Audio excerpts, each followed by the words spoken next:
Isn't that Charlotte?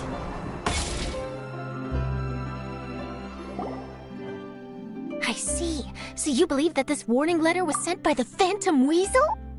Absolutely. I've said it before and I'll say it again. The Phantom Weasel never acts as you expect. He must have faked his own death 10 years ago using a body double. Now that he's back, I'm sure the guards who worked on his case back in the day are in for a headache, but however this turns out in the end, the one thing it won't be is boring. Couldn't agree more. As a journalist, I'm gonna get a lot of mileage out of this one. Thank you, sir, for your time. Now, whom should I interview next? Huh? Hey! What a coincidence! Fancy meeting you here. Perfect timing. So, the Phantom Weasel's latest warning letter. What are your thoughts?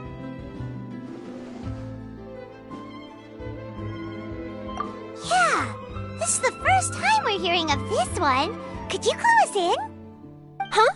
Oh, sorry. Yes, this case is from a decade ago. I guess you wouldn't know about it. Well, not to worry. You're in good hands because I'm a professional. The story goes like this. 10 or so years ago, a phantom thief became active in the court of Fontaine. Known only as the Weasel, nobody knew his true identity, and the authorities never managed to catch him.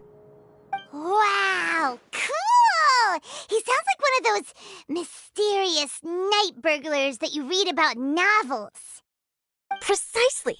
Well, except the part where they actually have a good reputation. Our Weasel targeted whatever people held dear, and no one was safe from his predations. He would just as soon steal a necklace from a rich merchant's safe as he would a toy doll given to a commoner child for their birthday. I know! The phantom thieves you read about in novels rob the rich to pay the poor, but this guy did not discriminate. Unsurprisingly, this didn't work wonders for his public reputation. Every man and his dog wanted to see him behind bars. Yeesh. So, did they catch him? Not exactly. There's a good chance that the Weasel would still be at large to this day if it hadn't been for an accident 10 years ago. A magician named Caesar fell to his death in a botched high-altitude escape performance.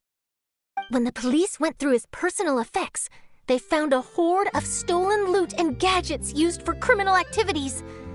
And that was how the Phantom Weasel's identity was revealed to all.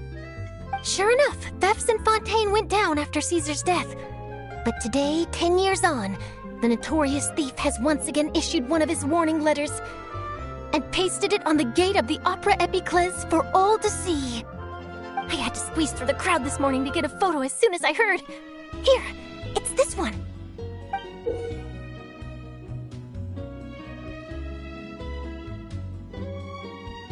So, this is the warning letter, huh? Let's see what he wrote. 3 days from now, when evening falls, I shall take from you that which you hold most dear at the Opera House, just as you did to me 10 years ago. This is, without a doubt, a clear declaration of criminal intent. After years of laying low, the Phantom Weasel is back with a vengeance. What once seemed like an open and shut case has been blown wide open again. But why has he reemerged now? And what does he want? I sense an epic scoop, and I'm going for it. Uh-oh. If this thief will steal anything that other people value, does that mean even we might be targeted?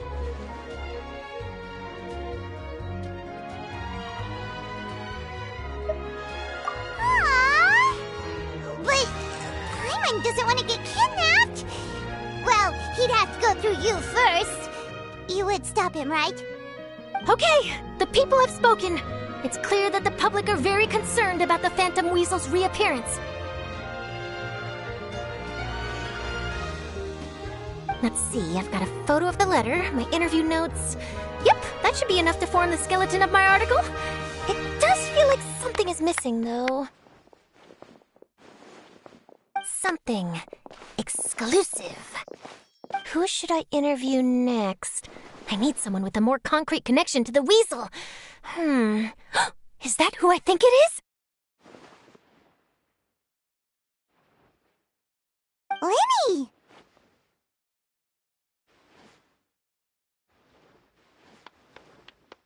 Magic, magician, Caesar! The Phantom Weasel! That's it! Let's go interview Lenny! You see, the original Phantom Thief Caesar was a magician too! And what do Phantom Thieves and magicians have in common? They both have an air of mystery about them. Perhaps there's a connection there. Are you serious? What sort of a deduction is that? Oh, relax! My journalistic instinct tells me that an exclusive news story is beckoning. Let's go! No time for delay!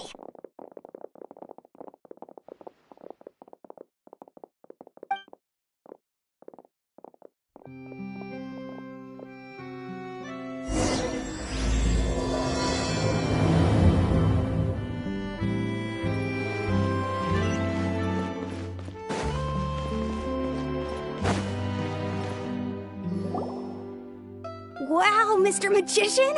How did you know which card I picked? Oh, it's simple. Come closer and I'll let you in on my secret. Magicians have a special skill called telepathy, which means we can read other people's minds. Really? Then, what am I thinking now? Well, first you need to relax, because I can see that you're clenching your fist in your mind, as if to say, no, I mustn't let him guess it. Aww. And now you're getting a little flustered. You're trying to find a way to empty your mind, to think of nothing at all.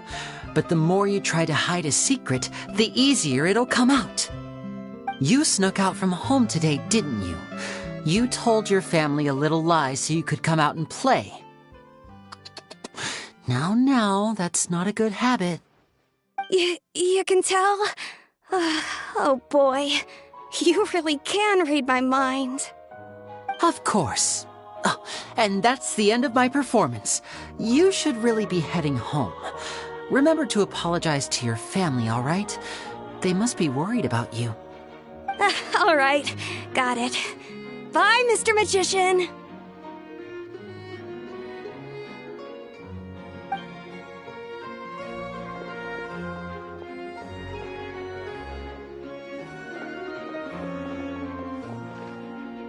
Hey, Lenny? Why, hello. We meet again. Are you looking for me? What's the situation? Well, why don't you guess, Mr. Telepathic? Oh, please. You didn't believe that spiel, did you? The power of telepathy is quite beyond me. I'm sure that child would beg to differ. Seemed like you were right on the money. That was nothing more than a little trickery. I made an educated guess based on his micro-expressions. That, plus the fact that he was the only kid here without his parents, and he looked as guilty as sin. He made it easy for me. You guys, on the other hand, let me guess. Don't tell me you're here for the Phantom Weasel, are you? Wow, got it in one! Is this more of your trickery at work? Wait, really? No trickery this time. It was pure luck. His warning letter's been the talk of the town, so I figured that maybe you were asking around about that. Bingo! I plan on writing a column reporting on the latest news about the Phantom Weasel. So, Lenny, what are your thoughts on this infamous thief's reappearance? To be honest, it makes me angry. Angry? Why? You read his letter, right? The Phantom Weasel claims he's planning something in 3 nights' time at the Opera House. That's the night I'll be performing there. Huh. What are the chances? Wait a minute, you don't think he's after you, do you?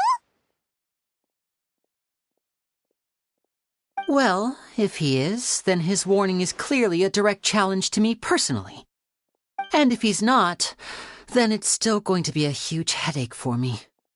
The mere mention of the weasel's name is enough to scare people off, so once the contents of that letter get out, barely anyone will be showing up to watch my show. But I've been preparing for this for a long time. I'm not about to let him ruin my big day. This leaves me with only one choice. I have to expose the Phantom Weasel's identity before the show begins. Really? So what you're saying is, we might get to see a live duel between a famous magician and an infamous thief? Wow, this has exclusive written all over it. To be honest, I'm not sure if I'll emerge the victor. The Phantom Weasel is a notorious crook, infamous for his inscrutable methods. You're being far too modest, Linny. I think your magic tricks are even more inscrutable than those of a thief. Thanks for the compliment, though I have to say I don't care much for the comparison. A lot of people liken magicians to thieves because we both have the ability to make things disappear without the person noticing. But there's an important difference that these people overlook. Allow me to demonstrate with a quick magic trick. Here, I have a flower, just an ordinary flower that was picked not long ago. Watch it carefully now. 3, 2, 1. It's gone! That's the question. Where did it go? Therein lies the difference between us. Thieves make precious things disappear, but only magicians make them reappear. If I could now invite you all to check your clothes, there might be a surprise in there somewhere.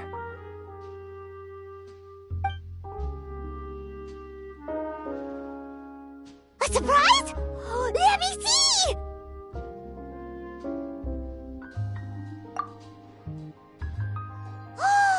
It's right there! But how? You haven't moved this whole time! What an outstanding trick! Sorry, Linny, it seems that my previous praise was woefully inadequate. Clearly, magic is the superior art form to theft. Don't worry, I didn't take offense. I just wanted to take the opportunity to perhaps change some of the preconceived notions you might have about magicians. Since Caesar's death, a lot of people associate magicians with criminality. It can be quite frustrating. I can imagine. Coming back to your trick just now, might I presume that you are well versed in floral symbolism? For example, magicians often use rainbow roses in their flower-related performances to represent passion and romantic encounters. But you used a Lumidu spell, which, if I'm not mistaken, allude to separations. I'm curious to know if there was any deeper meaning behind this choice? Impressive knowledge. It's no wonder you're such a successful journalist. But I'm afraid I don't know the first thing about floral symbolism. I'm just in the habit of using Lumidu spells in my magic. It sounds like something I should look into, though. I'll buy myself a copy of Fontaine's Floral Language Facts when I have some time. But it'll have to wait until this Phantom Weasel business is behind us. Well noted. In that case, this brings us to the end of our interview. I, for one, am looking forward to the final showdown between you and the thief. Please feel free to get in touch to update me on any further developments. Otherwise, I will of course see you at your show in 3 days' time, but let's hope the Phantom Weasel is caught by then. If there's nothing else, I'll be off. You've given me lots to work with here, and I've got no time to lose if I want to write that exclusive piece. I'll see you all later.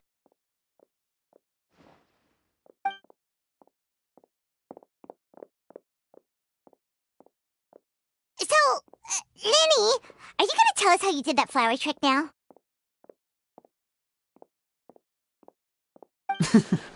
I'm afraid that's my little secret. Aww. Well, magicians are entitled to their secrets. But Paimon's it's really itching to know how it's done! You feel it too, right? So itchy!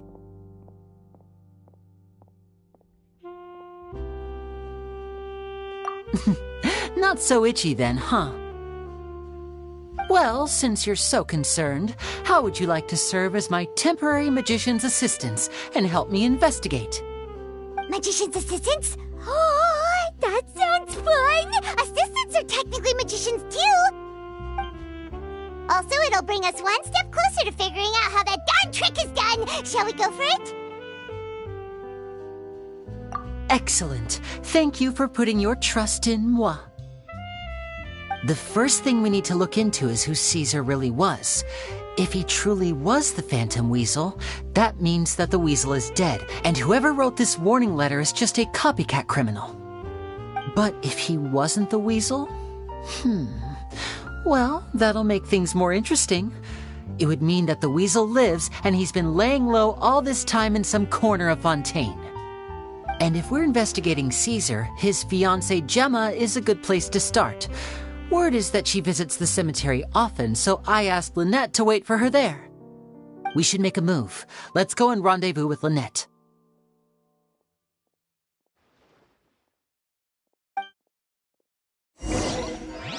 Fresh fruit, sweeter than syrup. Yes.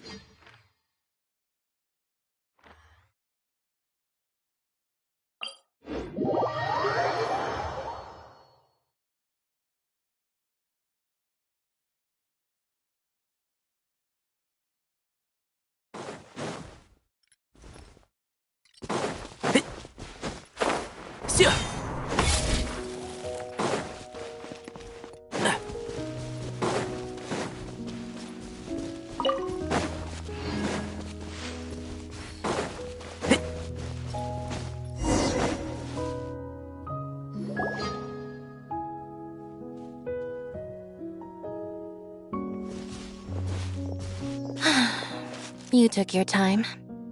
Sorry, I bumped into the Traveler and Charlotte en route, and we ended up chatting for a while. It's been a while, Lynette! We're working as Lenny's temporary assistants in the investigation of the Phantom Weasel. Thank you. It's good to have you helping. So, what's the situation? Have you seen Gemma? Nope. I've been here a while, and she still hasn't shown up. How bizarre. Maybe it was bad intel. Well, we won't get anywhere by standing around waiting. Traveler, Paimon, let's go ask around.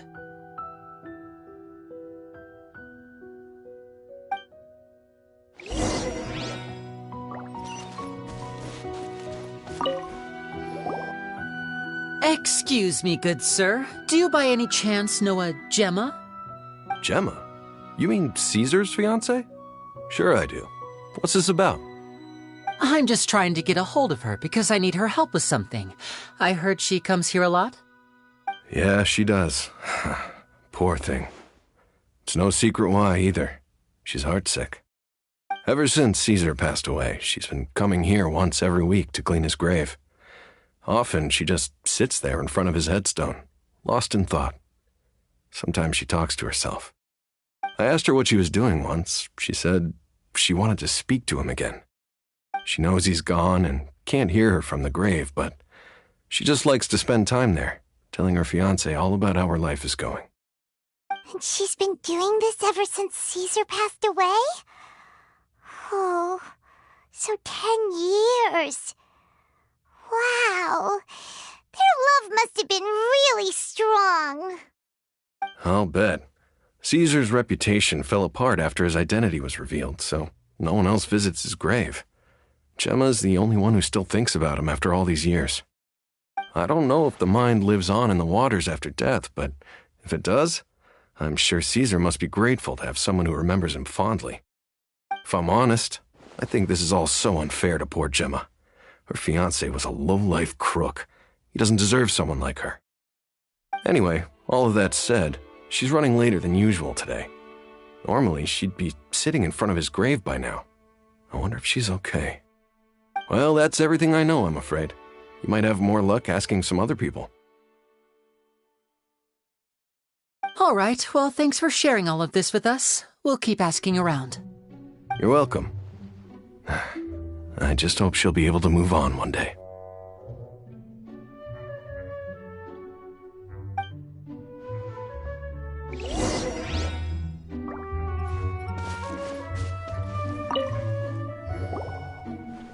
Did you hear the news? They're saying the Phantom Weasel's back. You're kidding. Wait, isn't he dead? I don't know anymore. All sorts of news flying around nowadays. I can never tell what's true and what isn't. But what if, just hypothetically, I mean, what if this weasel's the real deal and Caesar was framed? Called it. Seriously, 10 years ago, on the day it all went down, I said to myself, you know what? This guy's been set up. The Caesar I knew was a good guy. He gave balloons to children on the street, for Pete's sake. What, are we supposed to believe that he was a balloon thief or something? Give me a break. Oh, please. Weren't you the one cursing his name to high heaven when the police announced the news? You were all, oh, that gosh darn lousy son of a, you think you know a guy, or words to that effect. Wait, did I say that? I don't seem to recall.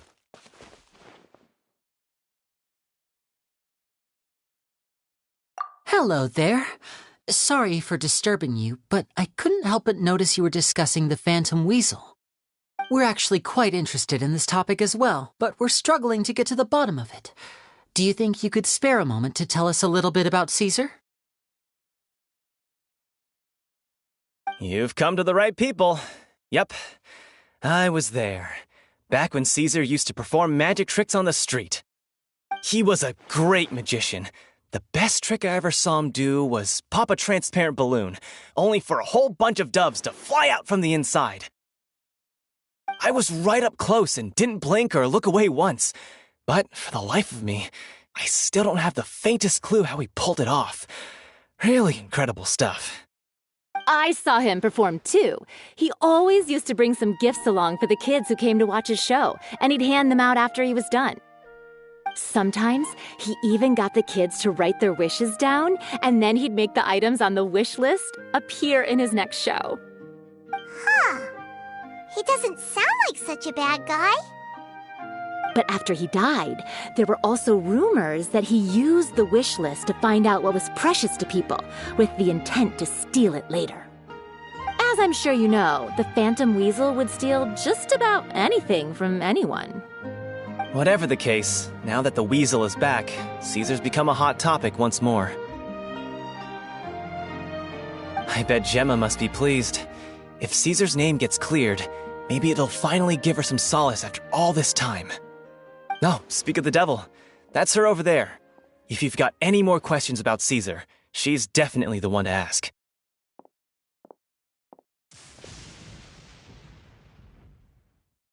So that's Gemma.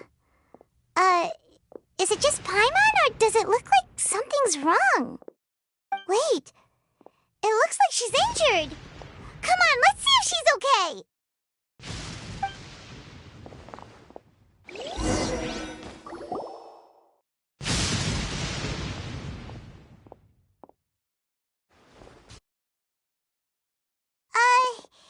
Hi there. You're Gemma, right?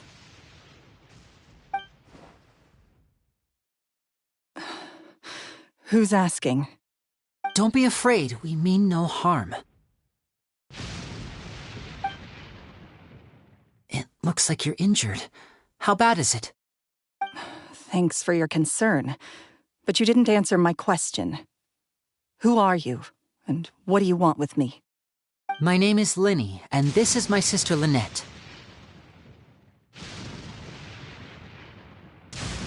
My name's Paimon, and this here's the Traveler. We're investigating the Phantom Weasel. The Weasel posted a warning letter this morning. If he still lives, that means that Caesar was falsely accused. You knew Caesar better than anyone else. So if you're willing, we'd love to hear what you think about all this. I promise you can trust us. We won't hurt you. In fact, we'll do all we can to keep you safe. I never believed that he was the Weasel. Huh. I suspected as much. Okay, so going back 10 years, do you remember anything strange in the weeks leading up to the accident? Did Caesar have a falling out with anyone, for instance? No, not that I know of. Got it. All right, sorry for disturbing you. If you don't have any more questions, please leave. I want to be alone with him.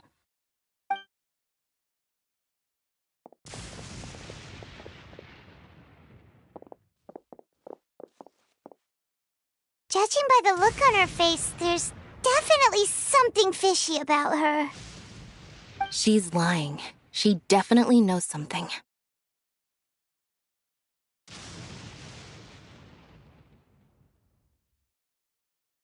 That's fair.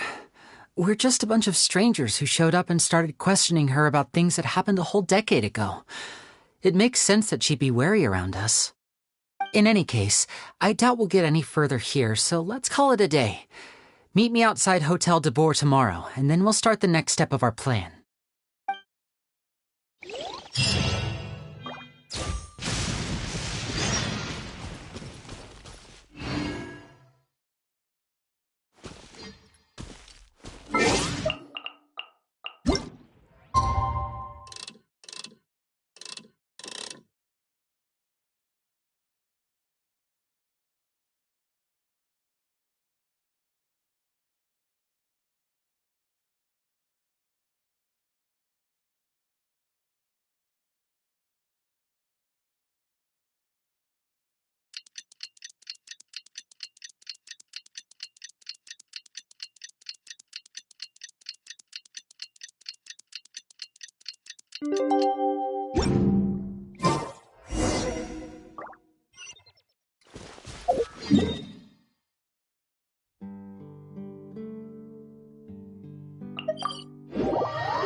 Over here.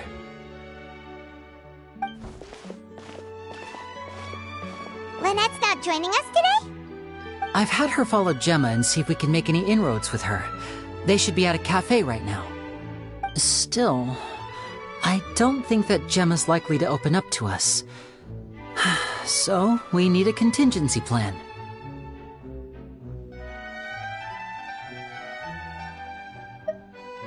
Today, we'll be looking into a guy named Lorenzo, Caesar's former pupil and assistant. When Caesar passed away, all the stolen goods discovered in his home were confiscated and returned to their rightful owners. But Lorenzo was the only one privy to all his magic secrets, and he inherited his craft. Before long, Lorenzo was the next big magician in town, his fame surpassing even that of his master, and it made him very wealthy. He's since left the magic scene, though, and these days, he's a wealthy businessman with his fingers in a lot of different pies. I had to pull a lot of strings, but I managed to get him to agree to a couple of drinks with me. Be warned, though, I hear he's got a hair-triggered temper. We'd best be careful.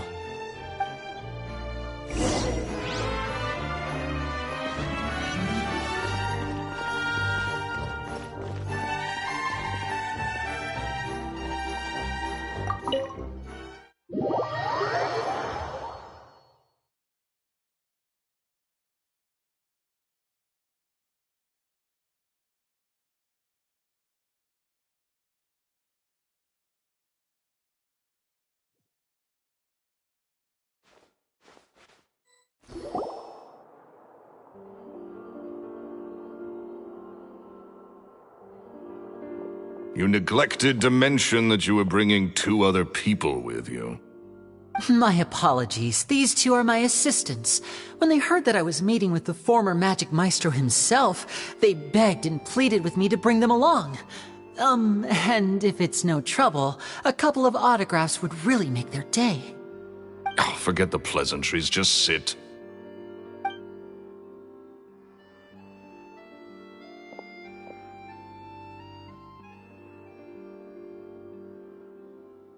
get a load of this guy. Forget the pleasantries, he says, but he looks pretty happy about Lenny stroking his ego.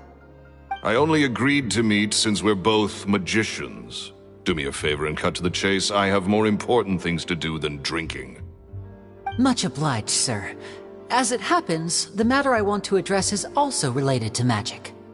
Yesterday morning, a warning letter from the Phantom Weasel appeared on the entrance to the Opera House.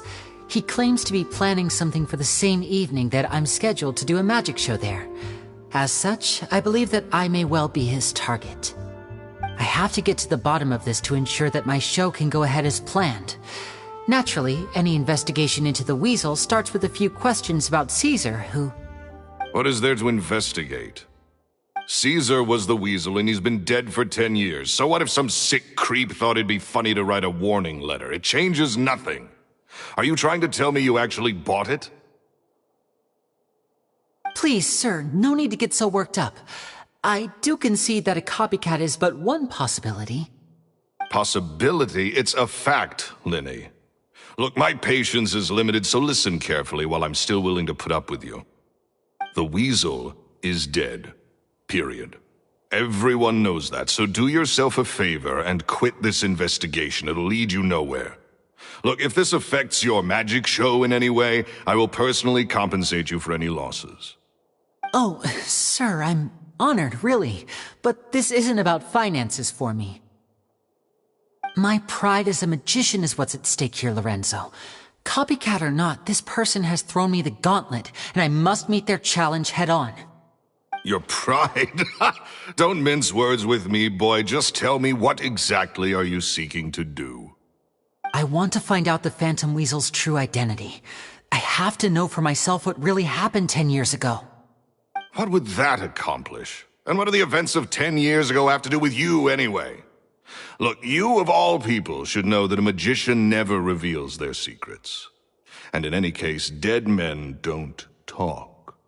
So if you really care about your magician's pride, then you'll forget about Caesar and move on. Uh-oh. This is getting awkward. Lorenzo? Is that? Oh, it is you! I know that big, booming voice anywhere. What's up, my man? Want to grab a drink with me? Another day, I'm busy. Oh, come on. You can't be all business all the time. You know what they say? Live fast, die young. You gotta learn how to kick back and relax once in a while. If I wanted your life advice, I'd ask for it. Now get out of my face and go be drunk somewhere else. Sorry, my good sir. I don't believe I've had the pleasure. Oh, hey! Edmondo. He and I are business pals. We worked together a bunch of times. This is your first time meeting him? Oh, he's always like this. Foul-mouthed and hard-nosed. Never heard a kind word out of this guy the whole time I've known him. And he wonders why he can't get a girlfriend, despite being, what, pushing 40, 30, something? Anyway, point is, a lot older than when he first got rejected by the girl he was into. And he's still into, from what I hear. Shut up and get out of my face. Another word out of you and you can forget about doing business with me ever again. Do I make myself clear? Sorry, I may have had a little too much to drink. All right, I'm gonna leave. Don't work too hard.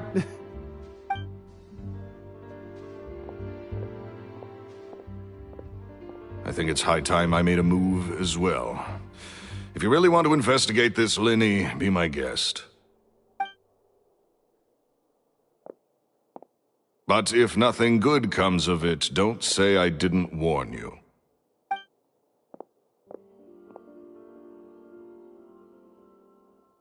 Well, that fell to pieces in a rather spectacular fashion. Any thoughts? Totally. And what was all that about compensating you for your losses? Why Why would someone you just met make an offer like that? He's gotta be hiding something. And not like Gemma. She was a little suspicious, but this guy's definitely covering something up. I think so too. We need to look into Lorenzo more closely. That guy Edmondo seems to know a thing or two about him. He only just left. Let's see if we can catch up with him.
You okay there?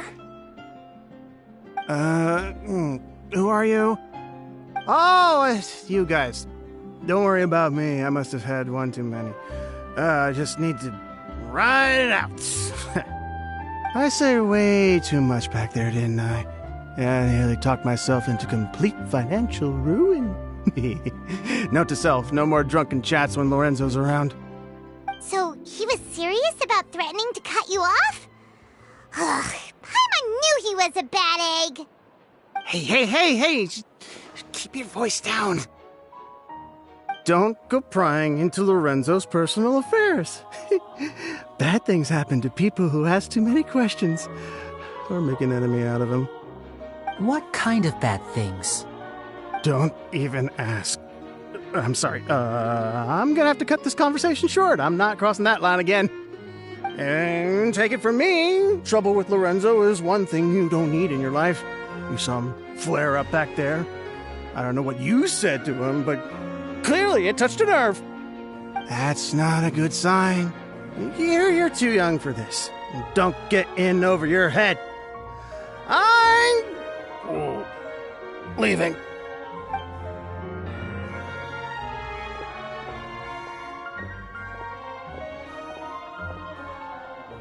And there he goes. What do we do now, Lenny? Shh! I think we're being watched. Someone was listening in to our whole conversation. Don't say anything and don't look back. Any altercation in the city will attract the guards. We better take this elsewhere.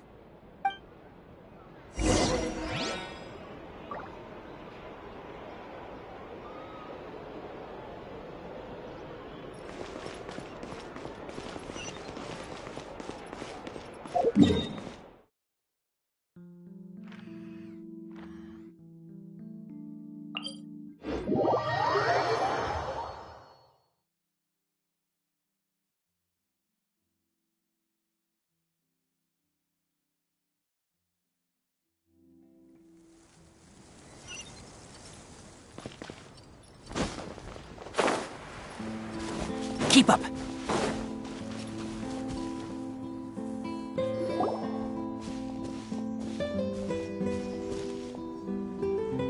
You followed us a long way. Why don't you come out and introduce yourselves? So you're Linny.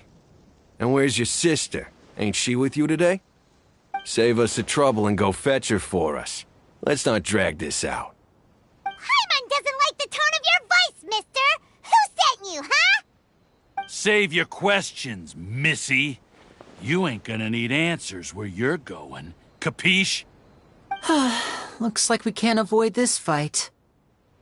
Now, I'm not the strongest fighter, so I hope you're ready to back me up. Don't worry, we got this!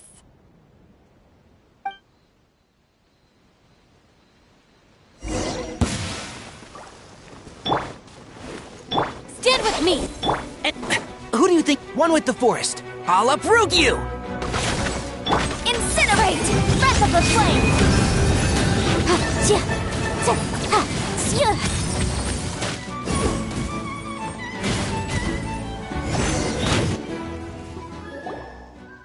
Curses. They're tougher than we thought. Vision wielders are always trouble. Intimidation ain't gonna work like it did on the lady. Come on, let's scram! Hey, wise guys! We ain't through with you yet! Oh, they got away! Did you catch what they said just before they left? Something about intimidating someone else. Sounds like they just wanted to rough us up as a scare tactic, and they've already done it to someone else, but who? You're right. She was injured when we saw her yesterday, and she acted like she had something to hide. Maybe she was too scared to tell us the truth because those guys had threatened her. Well, if that's the case, she should be more willing to open up to us once she learns that those thugs won't be bothering her anymore. Let's head back to the cafe and see if we can get any information from her.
Gemma? You again. What is it this time? We just ran into the men who've been threatening you, and we gave them a taste of their own medicine. So, you can relax now. We're here to protect you. What? Why?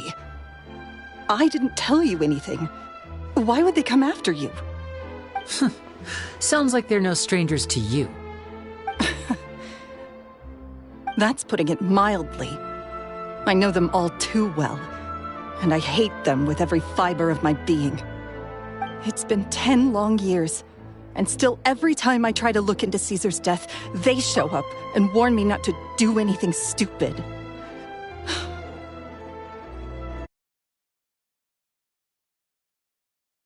How do I know I can trust you? Do you really think you can get to the bottom of it all? And why are you doing this? I'm afraid I can't reveal all the details just yet, but I can promise you this. I will expose the Phantom Weasel's true identity. Because you see, this is a personal matter of the utmost importance. I give you my word. Trust me. Okay. How can I help you? I've heard that Caesar used to have a magic workshop where he kept a lot of his personal effects. If possible, I'd like to take a look at them. Do you know where it is? The Fleuve Sonde. But the place was sealed up by the police after his death, and no one's been there since. I also know that the Fleuve Sonde is dangerous territory. Lots of hostile groups lurking around. If you're serious about going there, please be careful. Understood. Lynette, you stay here and take care of Gemma. Don't let her come to harm. Got it. But if I'm staying here, I'm ordering dessert. I mean, bon appetit. But stay sharp, too. They're likely to come for you while I'm away. Okay. Alright. Power saving mode off. I'll start taking this more seriously now.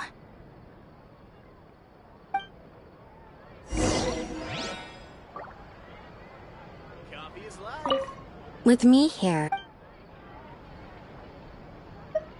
with me here. Whatever you do, please be careful. If anything happens to you because you're investigating Caesar, I'll never be able to forgive myself.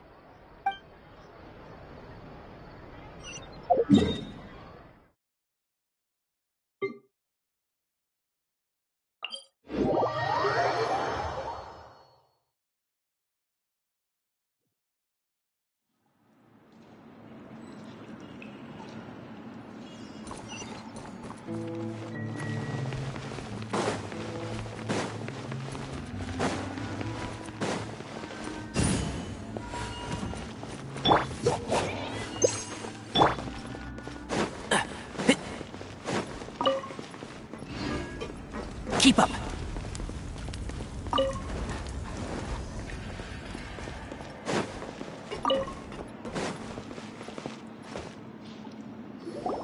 If Gemma gave us the right location, then the workshop should be right nearby. Huh. Looks like these boxes are blocking the entrance. Let's shift them away first.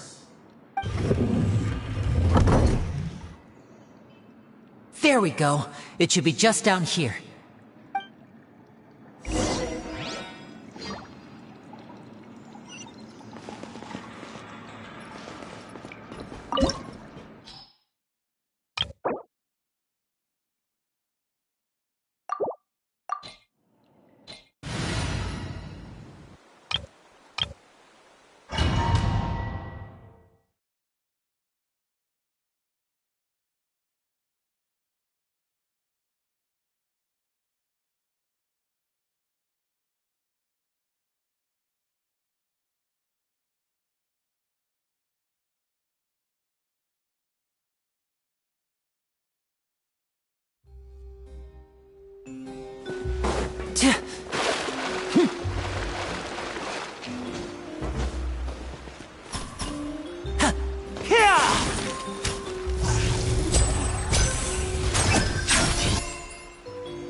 Caesar's workshop.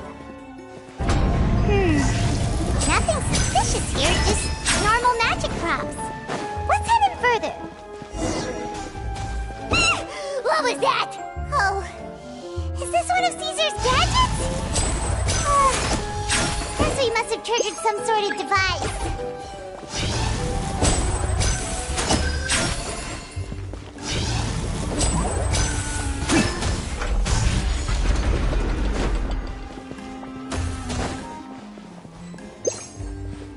Now disappear! Dissipate! Can't see. Boom boom! Chia! Chia!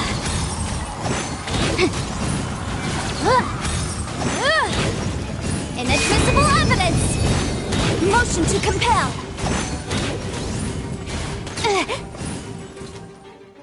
Whoa! Look! The doll in the box is glowing!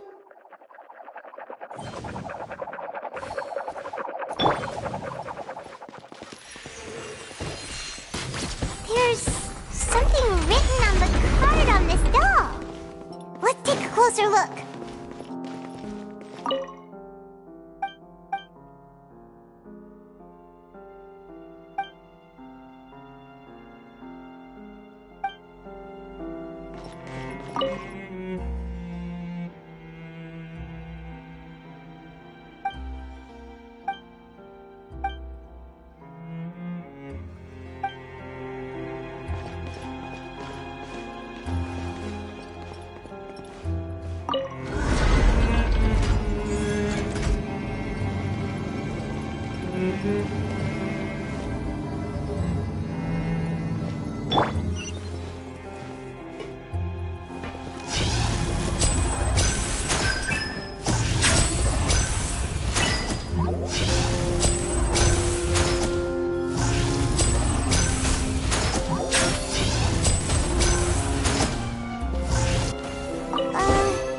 These magic boxes are moving. What do we do? One of them looks different from the rest. Let's investigate.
That's weird. Have we reached the end already?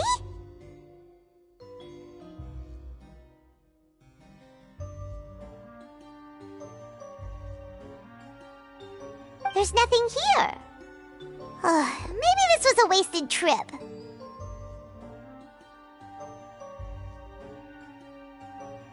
This place seems a little too ordinary for a magician's workshop. There's a distinct lack of mystery. We've triggered quite a few devices on the way here. I'm starting to wonder whether Caesar built this whole place as one big, elaborate magic contraption. If so, then there must be more to this place than meets the eye. Maybe a hidden room somewhere.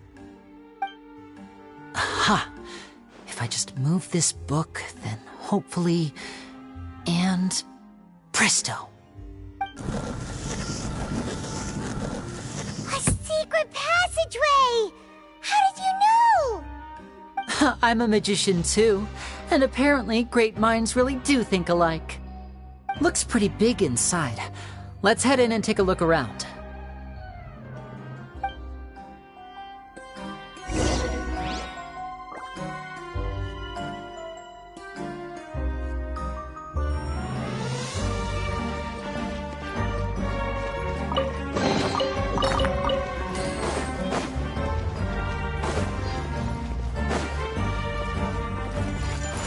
One with the forest. I hear everything.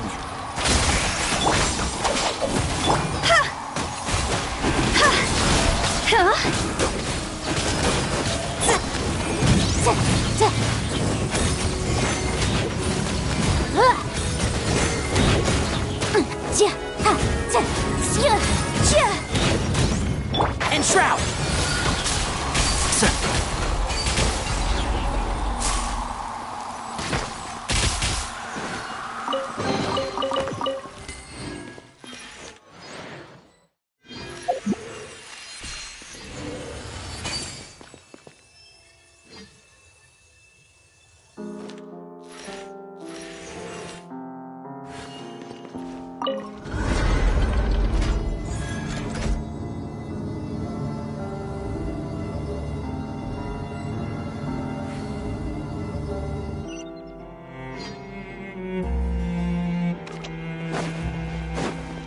Keep up. One with the forest. Our bond is strong. A round of applause. And voila!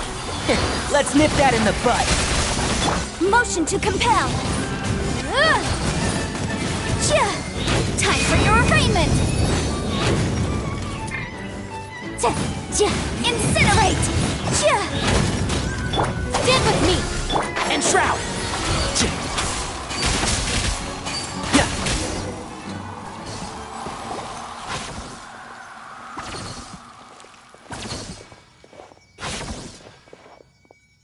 Why have you stopped, Lenny? Is there some device in that box? Huh. It just looks familiar somehow. Let me check this out for a second while you guys go on ahead. If anyone makes a major discovery, let's rendezvous here. All right, see you in a bit.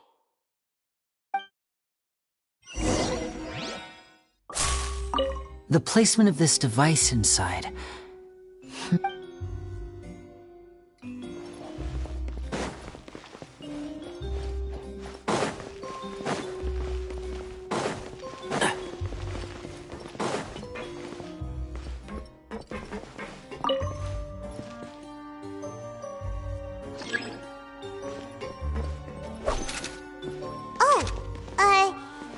Looks like we can't step on the same tile twice. Guess we've got to finish it in one run, huh?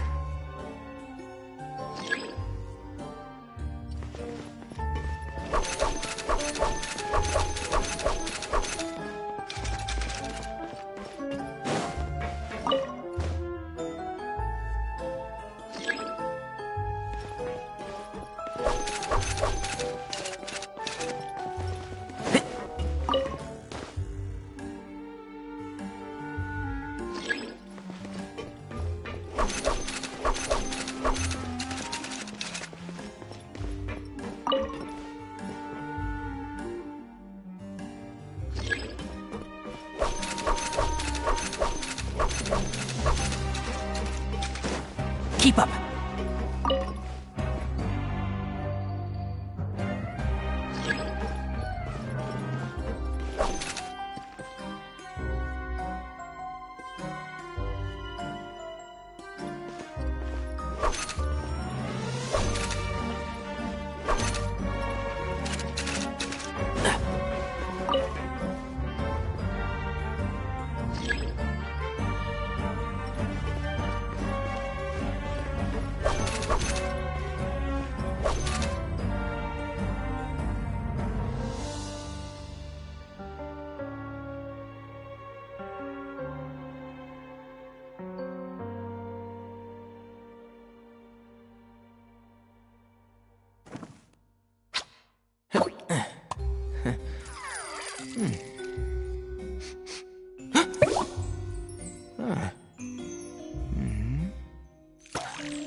Don't be afraid to make mistakes. It's all part of the learning process. One with the forest.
If you press a leaf between dry sheets of paper, you can make an attractive and handy bookmark.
Keep up.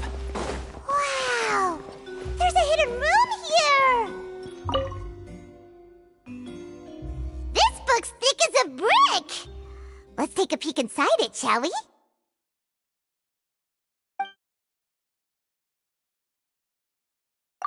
At one of my shows a few days ago, a child asked me how I pulled candy out of my hat. As a joke, I told the kid that the hat has a built-in wish-granting machine.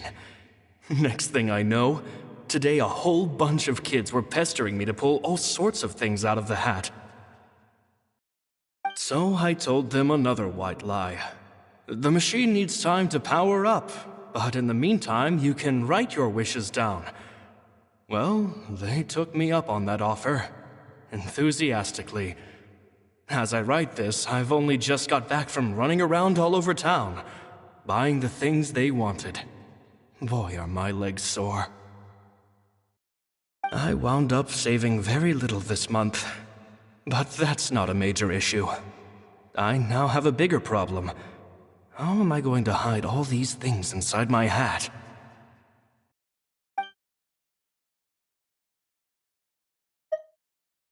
Two children came to talk to me after today's show. I don't know why they were out on their own. They looked much too young to be unsupervised. I do hope they got home safely. Anyway, they said that they wanted me to teach them how to do magic. It's not uncommon for children to ask this, of course, but I've never seen any of them as serious about it as these two. I told them that learning magic is very hard work, but that didn't faze them at all. It's like they already knew. They seemed so committed. I couldn't turn them down.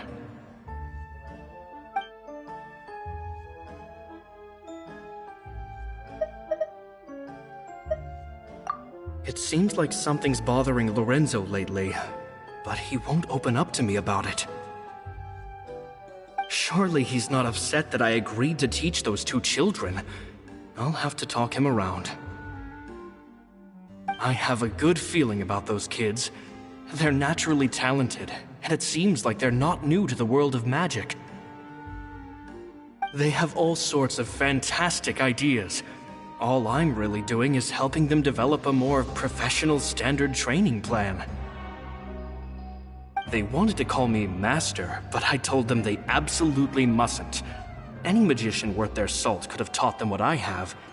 They're the geniuses here. Compared to them, I don't deserve to be called any sort of master. With time, I have no doubt that they could become far greater magicians than I. My only concern is why they're so mature for their age. I fear they've had to grow up too fast. I don't dare to imagine what they must have been through. Gemma thinks so too. She doesn't like being around them. Says that their eyes are too piercing. They don't bother me, but then again, I've never been the sharpest tool in the shed.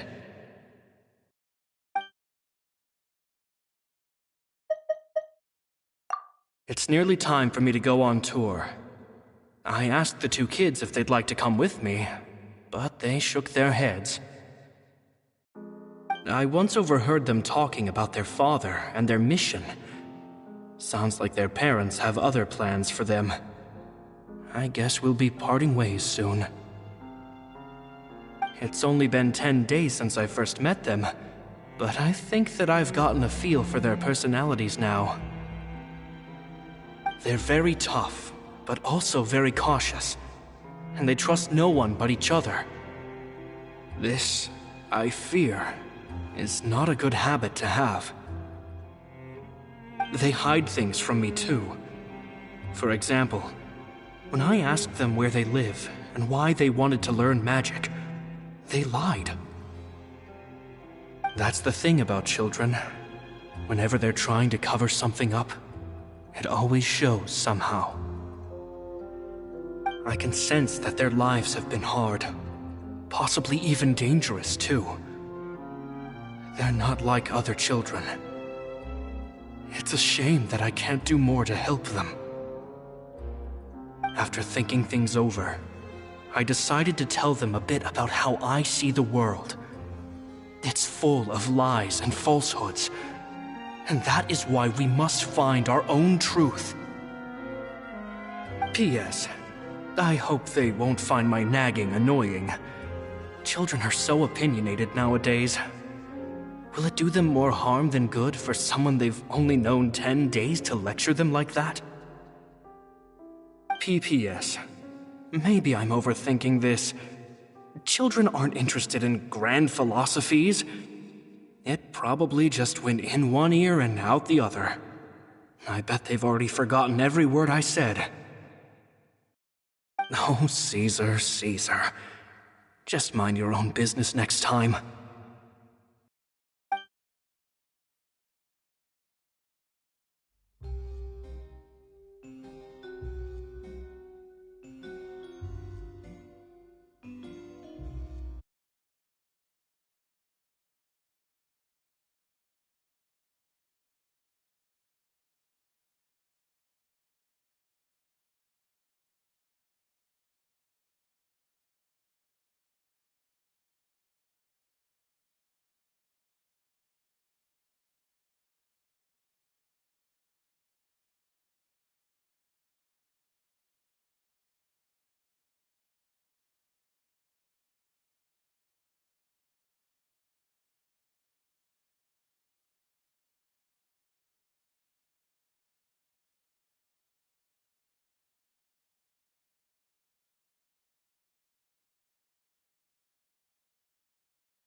magic geniuses with a father and a mission, huh?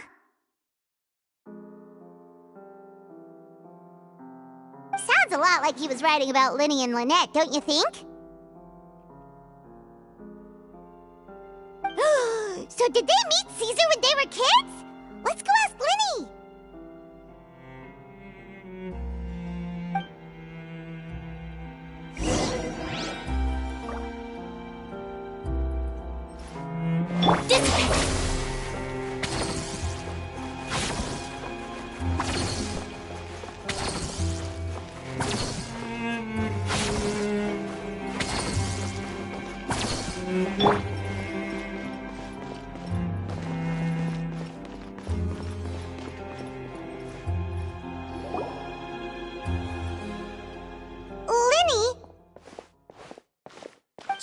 Hold that thought. As I expected, there's a lot of fishy things going on in this place. Fishy? Uh-oh, what have you found? All in good time. Before we go over our new leads, I want to tell you how a high-altitude escape is performed. First, the magician slots themselves into a magic box in full view of the audience. The box is then suspended high in the air, and a short while later, the base automatically opens. At this point, a dummy will fall out of the box, but it looks real enough to grab the audience's attention, and they start wailing and screaming. Meanwhile, the real magician, who has by now blended into the crowd, waits for a good moment to make their appearance and put on a hysterical performance. Oh no! Is that me? Did I just fall to my death? Very vivid description. Paimon can really picture it. And then what? The audience's gaze then turns to the magician, and by the time they realize what's happened, the dummy has vanished, as if everything that just happened was some sort of shared illusion. Of course, that's just how I think the process should work, theoretically speaking. The inventor of this trick never performed it successfully. When the box opened, Caesar was the one who fell out, and not the dummy. He fell right to the ground from the highest point of the opera house. No one could hope to survive that fall, not without a vision at least. And no one else has ever attempted this trick since. My understanding of how it works is just based on what I could gather from his notes and the relevant gadgets here in his workshop. So Caesar's famous high-altitude escape has never been done, huh? Paimon was about to say how cool it would have been to see it in person, but if it's that dangerous, it's probably for the best that no one else tries to do it. Wait a second. So if a dummy's supposed to drop out of the box, then where does the real magician go? How does he get out? Glad you asked. That brings us to the secret of said box. This box right here is the one that Caesar constructed himself to use in the performance, and it's not as simple as it looks. Inside, there's a device that only the magician himself would know about. Once the magician's inside and the box is lifted up into the air, the audience's view of the box is fixed at a certain angle. From where they're standing, they have a clear view of the front, sides, and bottom, but the back and the top are now no longer visible. At this point, the magician presses a button inside the box, opening a secret door out of view. He then escapes through this trapdoor onto the opera house roof, waits for the dummy to fall and distract the audience, and quietly returns to ground level. That's way simpler than Paimon imagined. Even Paimon could probably do it. Well, there's a little more to it than that, of course. The hardest part of this trick is controlling the audience's mood and reactions. That takes an exceptional degree of showmanship. There's the falling dummy, the miraculous reappearance, the pompous performing. Maybe the magician would even have themselves tied up before it begins to strengthen the impression that there's no escape. Many days and nights of careful research and painstaking practice would have gone into this. all culminating in a performance just a few minutes long, but one that still manages to transform the shock and grief of a tragic accident to the joy and laughter of a mesmerizing magic trick. Caesar was a highly accomplished magician. But unfortunately, even he didn't manage to pull it off. So, how did it go so wrong? You said you found some fishy stuff here. Have you figured out what really happened? I can make a pretty good guess. I looked into the case files. The magic box Caesar was using at the time of his death had the secret button I mentioned positioned on the right-hand side. And, sure enough, he always used his right hand as his dominant hand in public. Okay. Nothing suspicious there. But here's the strange thing. Most of the devices in this workshop have the mechanism on the left-hand side, including this box right here, which leads me to believe that Caesar was in fact left-handed. Because a magician can't afford to have their most basic habits stand out too much. People naturally focus their attention on the most important details of the task or situation at hand. But a magician needs to be able to redirect an audience's attention at will so as to avoid arousing their suspicion. The essence of magic is getting people to believe a lie. If even the truth raises eyebrows, the falsehoods become all the more difficult to mask. And so, Caesar trained himself to use his right hand to align with his audience's expectations. Great magic always requires sacrifices. But in his most stressful and nerve-wracking moments, and when no one was watching, reflex would kick in and he'd use his left hand. That's why he set his gadgets with the mechanism on his left. Exactly. I think that's likely what happened. Caesar would have been under a lot of time pressure during the escape. He'd have had mere seconds to open the hidden compartment, retrieve the dummy, then open the secret door and make a swift escape. But I'm sure he was confident. He would have rehearsed countless times to the point where it was second nature. He'd barely need to think about what he was doing because muscle memory would guide him through. So he opened the compartment, took out the dummy, checked everything was in order, and then went to leave. With his left hand, he reached for the button, and suddenly, his heart skipped a beat. It wasn't there. Much like when you reach for your keys but find your pocket empty, his mind needed a moment to process what was going on. Instinctively, his left hand would keep feeling around for the missing button, maybe for another second or two, until the bottom of the box gave way. With the stakes being as high as they were, just a 2-second delay cost him everything. The authorities would find nothing suspicious and conclude that his death was due to his own error. When in reality, someone switched the boxes, and they did it to murder him. But how would they be able to make the switch without being noticed? That would be difficult to pull off, no? It would have to have been someone who knew that he was left-handed, and who could move his props around without arousing suspicion. Someone who was always by his side. Isn't that right, Lorenzo? You just couldn't let sleeping dogs lie, could you? There's not a lot of people who'd go to all this trouble for some magician who died 10 years ago. I didn't want to have to do this, you know. Silencing you the hard way just creates more problems for me to deal with. But I gave you your chance.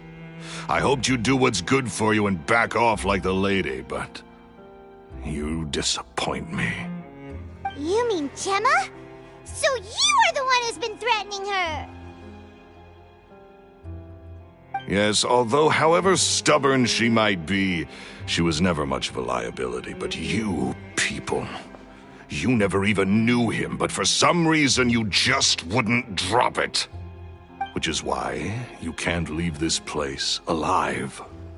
Take them out, and make it quick. Do your worst!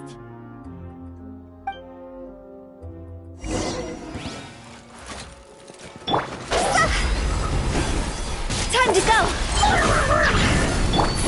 Can't see?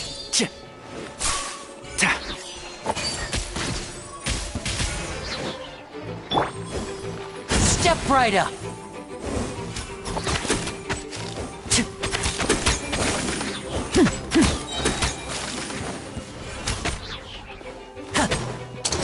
Let's get this show on the road.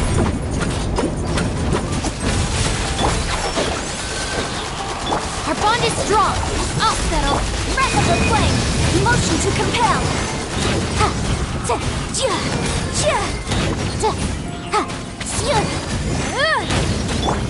One with the Force.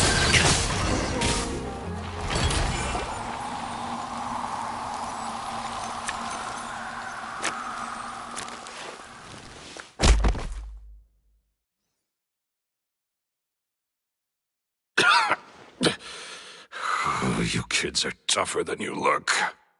Had enough yet, Lorenzo? Your cronies can't help you now. I think it's high time you started talking, and what I'd really like to know is, why did you murder Caesar? If I had a Mora for every time you said that man's name. Of course you idolized Caesar, everyone else did. But I was the real genius magician. Me! He was just an amateur who did cheap tricks for gullible children. I was the one who made magic into the fine art it is today. The aristocrats doffed their hats to me! So it was jealousy. Jealousy. Hatred, more like. I hated Caesar. All he cared about was his magic. He lived and breathed it. He poured everything into his street performances and his stupid tours like it was just a hobby to him, never bothering to think about Mora. What sort of fool devotes their life to the art of deception and never has a Mora to show for it? But the people loved him, didn't they? Oh, how they looked up to him. No one gave me a second look. All I ever heard was, "Oh, your master's amazing, isn't he?" Amazing.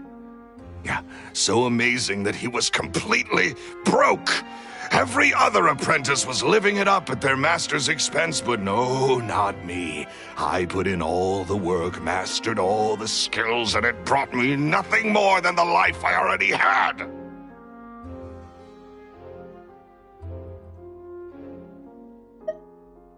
He forbade me from using magic to trick people out of their Mora. There was nothing he hated more than that. And with his reputation in Fontaine, it was too risky for me to go it alone. As long as he was alive, if I dabbled in my own brand of money-making magic, he would expose me, and it would destroy me. I had to kill him. There was no other way. He had to go. And this was your only motive? It was reason enough. What other motive would I need? Well, I was under the impression that there might have been other factors at play. For instance, maybe you were in love with Gemma, but she was engaged to Caesar. In love with Gemma? Don't be ridiculous. Guess I was wrong about that then. Next question. Are you the Phantom Weasel? I am.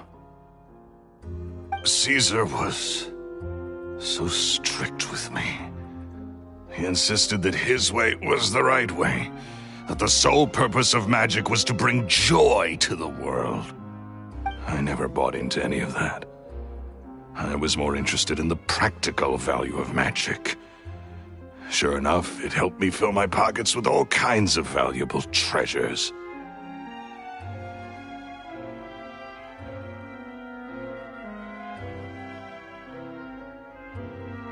Oh, yeah! Charlotte told us that the weasel would steal whatever people valued, no matter how much it was worth. That's just how it looked from the outside. What would any thief want with second-rate loot? I've only ever targeted high-value items. I stole cheap things as a way of practicing my craft. It was other people's overactive imaginations that conjured up the preposterous image they then dubbed the Phantom Weasel. So, that's the story, huh? Well, I hope you're ready to tell it all over again during your trial. What choice do I have? You're a pack of wolves, and you've got me between your jaws. You've seen what's here, and my last-ditch effort to stop it getting out has failed. What else can I do? So be it. I've enjoyed power and wealth for the last 10 years, the likes of which Caesar could never give me. I wouldn't choose for things to end this way, but I regret nothing.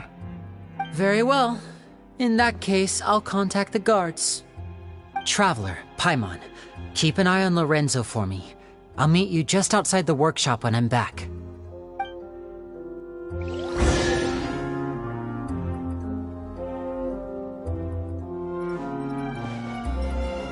At least I can finally...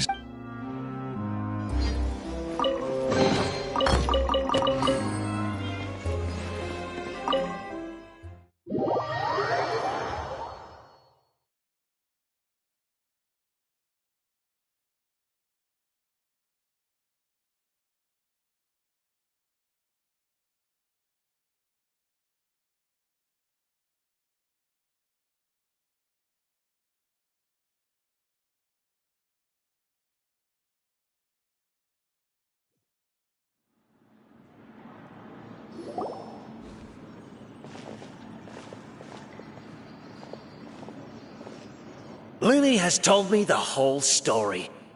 Lorenzo, do you confess to the murder of Caesar and to framing him for the Phantom Weasel's crimes? Look who's finally developed a conscience. What kind of disciple murders their own master? I hope it was worth it, because there'll be hell to pay.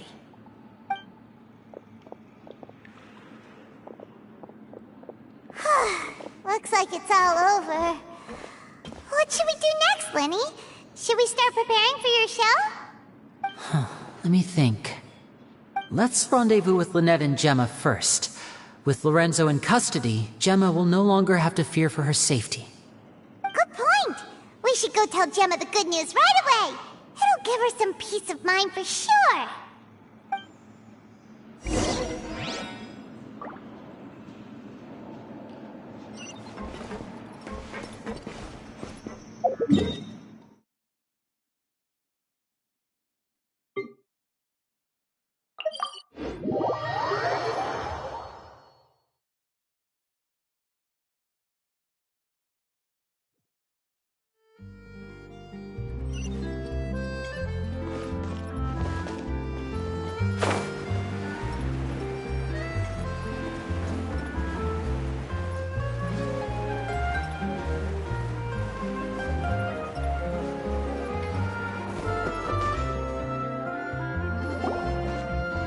Ah, you're back. You were so quick. I've only just finished my third dessert. Your third? Lynette, come on, we've talked about this. Everything in moderation. You're not gonna have any room left for dinner now. It's fine. I'll shift to exercise mode and jog off the excess sugar. That's besides the point. Well, it's done now, but try to eat a more balanced diet in the future. Point taken. Did everything go okay? Of course! Lorenzo was no match for us. The guards are taking him into custody as we speak. Gosh, that's amazing. I'm sorry, I still didn't know if I could trust you, but now it seems I can. I had my suspicions about Lorenzo, but It's okay, we understand. He did threaten you. Paimon would find it hard to trust strangers in your position too. But you don't need to be scared anymore. Everything's gonna be okay. Sorry. My emotions are all over the place right now. I've been waiting for this day to come for so long. I always wanted to report Lorenzo. He took all of Caesar's property, which I found suspicious, but I had people watching me all the time, so I couldn't risk looking into it. I was so afraid. I was scared he'd do something terrible to me, and then no one would be left to visit Caesar's grave. So I never had the courage to speak out. Thank you all. Truly. Thank you so much.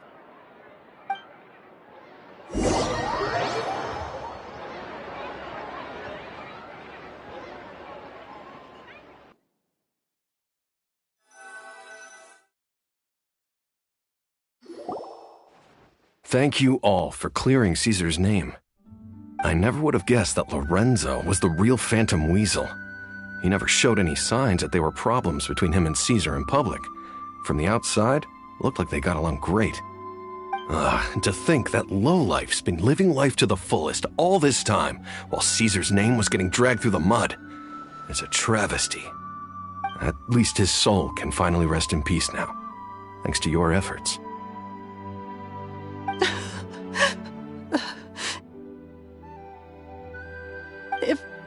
If only I'd realized before it was too late. Don't blame yourself, Gemma. This isn't your fault. Yeah, you still have the rest of your life to live. Caesar wouldn't want to see you spending it feeling guilty. Cheer up, Gemma. My brother's doing a magic show at the Opera House tomorrow evening. Would you like to come along? It might raise your spirits. This show will be a special one. We're holding it in Caesar's honor. In Caesar's honor? Really? Oh, thank you. I'll be there. Great. We'll see you tomorrow evening. Traveler, Paimon, don't be late. Don't worry, we'll be there. No way are we gonna miss out on a free magic show. Wait, Paimon feels like we're forgetting something. Oh yeah, Caesar's diary! We never found out if the two kids Caesar taught magic to were Linny and Lynette or not.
That's all well and good, but I just want our child girl safe and sound.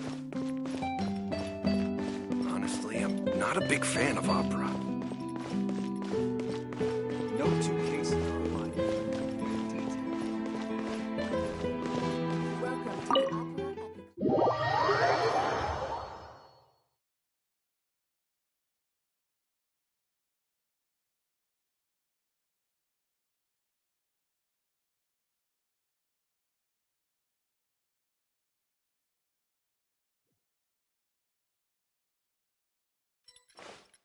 the...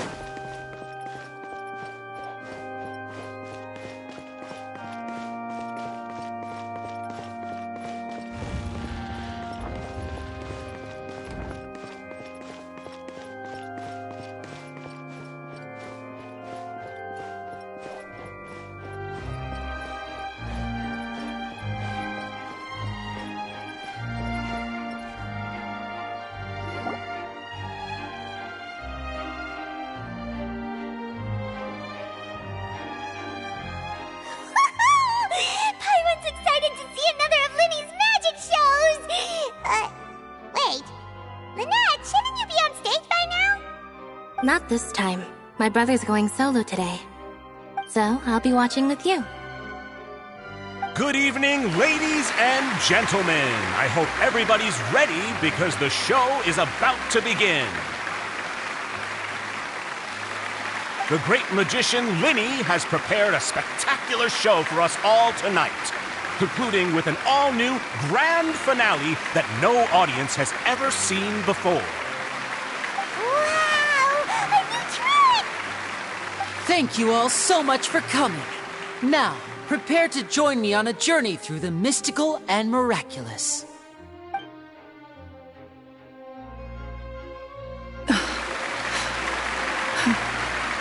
Exciting stuff, isn't it? Yes, it's just... It reminds me of him. No wonder. Caesar was a famous magician too. So, how did you two first meet, Gemma? Well, I was out on the street once, and I saw him performing for little children. Children love magic, because they're willing to believe in things that can't be rationally explained. Caesar had this amazing way of bringing them into a dreamlike world. And somehow, I felt drawn to him too. So I went up and asked him to do a trick for me. Aw, that sounds so romantic. What trick did he do? It was with a flower. He took it in his hand, snapped his fingers, and it magically appeared on my head. I was so happy that day. No one had ever given me a flower before that. Oh, that's so cute! Actually, now that you mention it, Linny's done that one before. Is that right? Then I suppose he's a romantic at heart, just like Caesar. So let's treasure the time we have with him. After all, you never know when the people dearest to you might be gone. That's right. It's all over now. Paimon doesn't really know how to comfort you, but at the very least, no one's gonna be intimidating you from now on. You can breathe easy at last, right? Right. Yes, you can breathe easy now, Phantom Weasel. See? Even Lynette says... Wait, what? The Phantom Weasel? Lorenzo escaped? Where is he? What do you mean, Phantom Weasel? As Linny once said, a performer's job is to commit fully to their role and put on a flawless performance for their audience. But once the bag of tricks is empty and the curtain falls, it's time to end the show. The spotlight is no place for someone with no more cards up their sleeve. It's been 10 years, Gemma. Aren't you tired of the grieving widow act? I think it's time to put an end to it. What are you talking about? Paimon doesn't like this riddle. Traveler, Paimon doesn't like where this is going. Come on, say something! Ladies and gentlemen, I hope you're all enjoying the performance so far. There will now be a brief intermission, after which Linny will perform the most electrifying act of tonight's show, the one we've all been waiting for. The final performance will take place outside of the Opera House, so please make your way outside in a calm and orderly fashion. The Phantom Weasel never did like public places, did they? Don't worry, this place will be quiet soon. Let's talk somewhere else for now.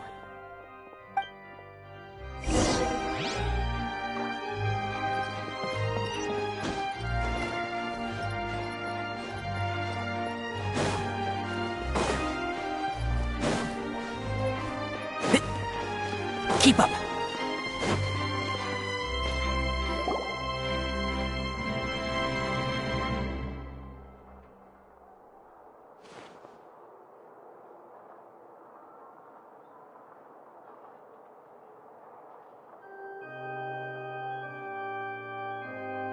Dear me, this is awkward, isn't it?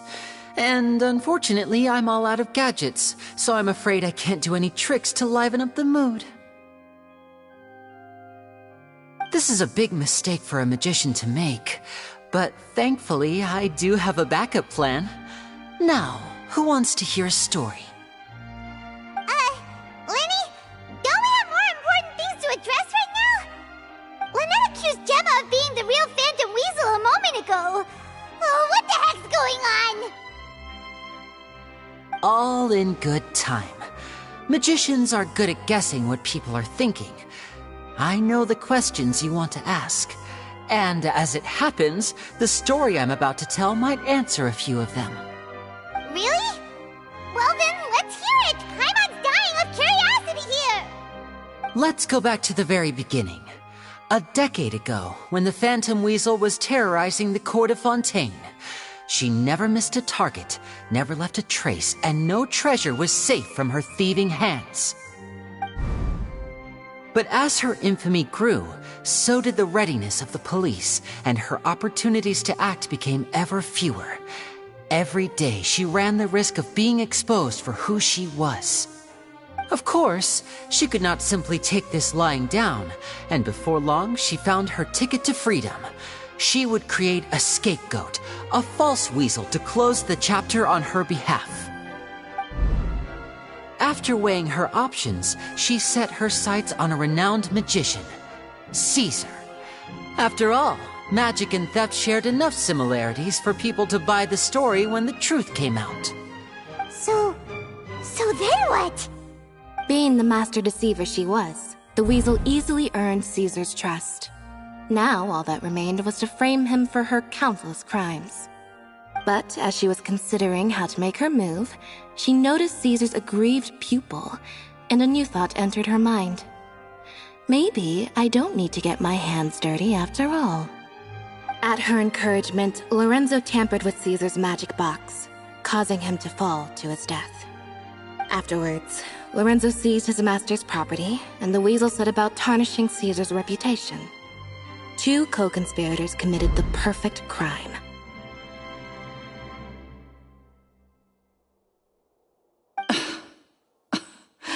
I've got to hand it to you. You're both exceptional storytellers. It's enough to make even me wonder whether there was really another mastermind behind all this, pulling the strings. But I just have one question. You seem to think that I am the villain in this tale. What's brought this on, Linny? Is it something that Lorenzo said? Don't worry, Lorenzo said nothing at all.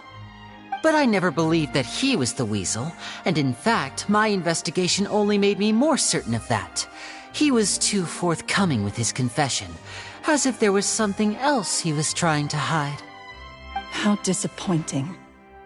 So you'd sooner trust Lorenzo than me, even without a shred of evidence? A magician is an expert at playing the audience to get the result they want. And I have no doubt that you, Gemma, are equally talented in this regard. With a little help from Lorenzo, you put on a very convincing performance. The lovesick fiancé, whose devotion to her betrothed is unshakable, even under threats of violence. Caesar was maligned and hated by all for 10 years, but you? Everyone sympathized with your plight. Who would suspect for 1 second that the lovely young lady always seen weeping in front of Caesar's grave was actually the mastermind behind his demise? No, not that poor lady. Perish the thought. Wait, so you mean the whole intimidation thing was just a hoax? Gemma and Lorenzo were both in on it? But why would Lorenzo agree to that? And why didn't he sell her out even at the end instead of admitting to being the weasel himself? Yes, why indeed? Maybe Gemma herself could enlighten us on that question. Well, Linny, if you're so confident in your version of events, then I think the answer should be obvious. Having killed Caesar with his own hands, Lorenzo was plagued by overwhelming guilt. Revealing the Phantom Weasel's true identity would serve no purpose. But if the weasel remained free, then she could take care of Lorenzo's loved ones. An excellent answer, though sadly a little dull. Is that right? Well, don't let me bore you. If you'd care to change the topic to something more interesting, I'd be much obliged.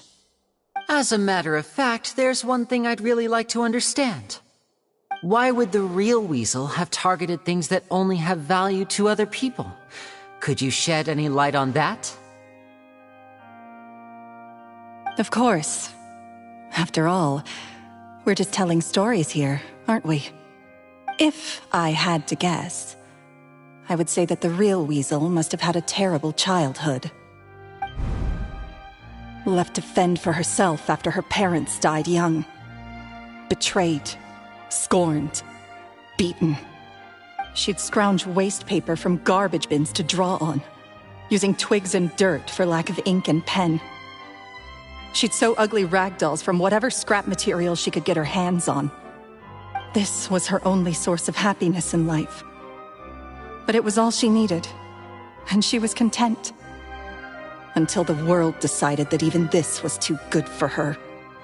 Once again, she was betrayed. And this time, everything was taken from her.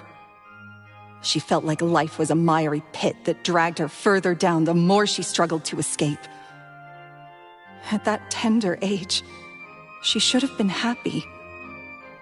Instead, she stood in the shadows and watched with envy as all good things in the world passed her by. This was a fate too cruel for anyone to bear. Her pain became a breeding ground for dark thoughts. Thoughts which festered and grew into a twisted solution to her troubles. I detest the happiness of others, in all its forms alike. I will rob them of everything they hold to be good and true, and it will fill the void in my soul. That's some pretty heavy stuff. Now it all makes sense. Does this story satisfy you, Linny? Yes, it is quite to my tastes. Thank you for helping to clear up my confusion. Huh. That's right! What drove you to write that letter, Gemma? What were you trying to achieve there? Because without that, none of this would have ever come to light. She didn't write the letter. After 10 long years, I'd hoped that the Phantom Weasel would be consigned to the history books by now. But it seems like someone still wasn't ready to let her finally be at peace. Linny. Or should I call you the Phantom Copycat now? You were the one who posted that letter outside the Opera House. But why?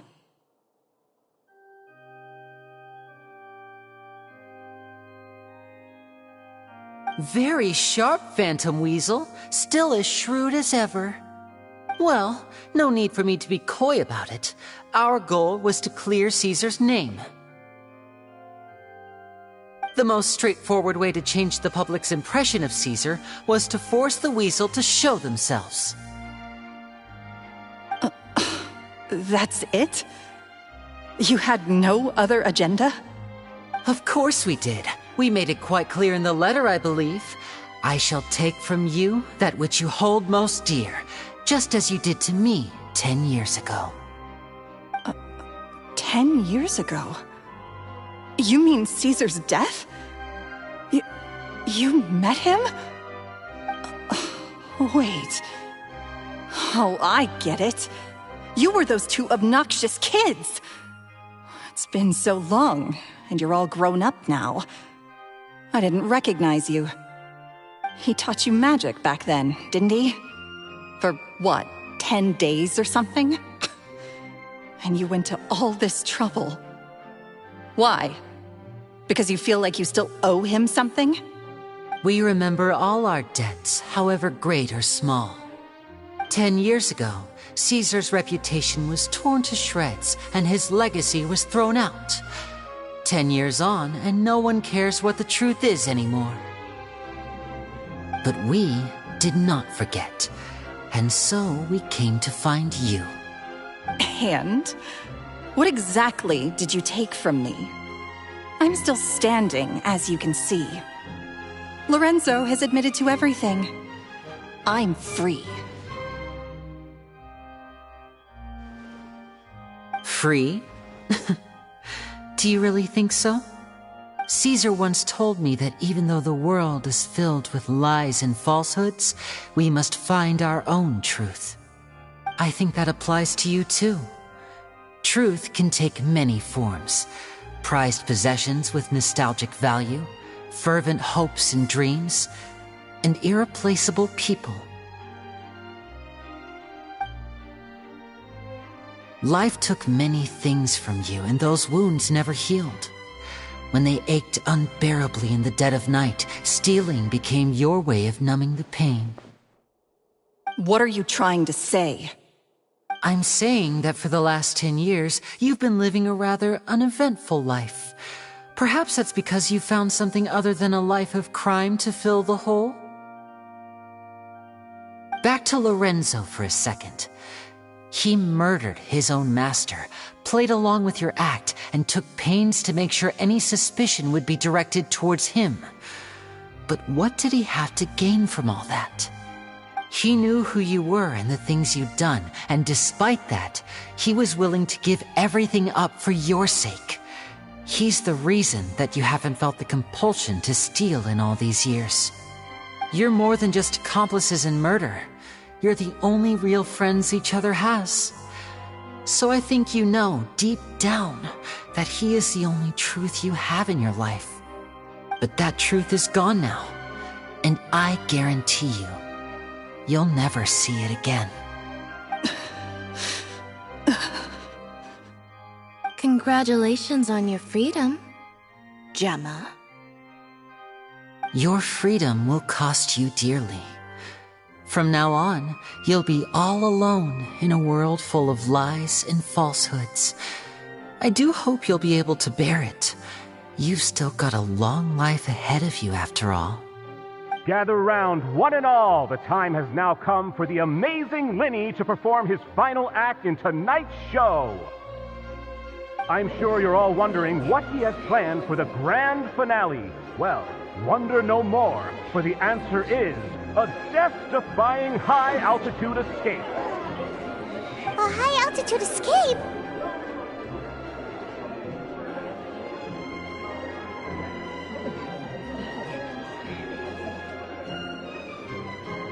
I'm sure you all remember the magician Caesar. This was the very trick that led to his fatal fall, after which he was dubbed the Phantom Weasel. But we have now learned that Caesar was wrongly accused, and that the real Weasel has now confessed to their crimes. Guess that's my cue to leave. Whew. I've been practicing this one for ages now, but I'm still a little nervous. Traveler, Paimon, I hope you enjoy the rest of the show. There may be a lot of people watching tonight, but you alone are my true witnesses.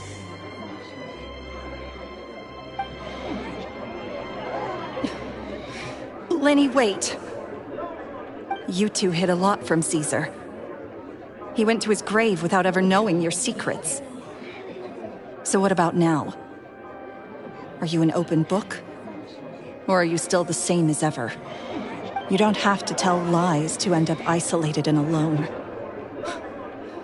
One day, you'll end up exactly where I am today. Maybe then you'll finally understand. You're wrong. I'm nothing like you.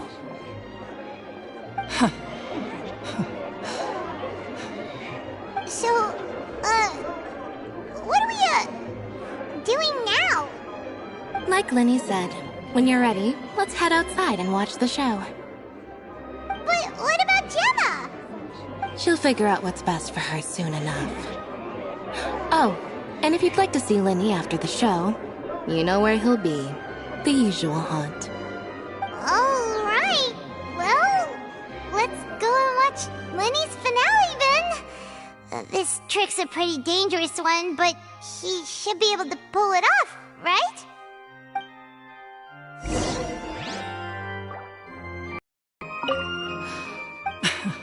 Sometimes I think I'm like a gambling addict.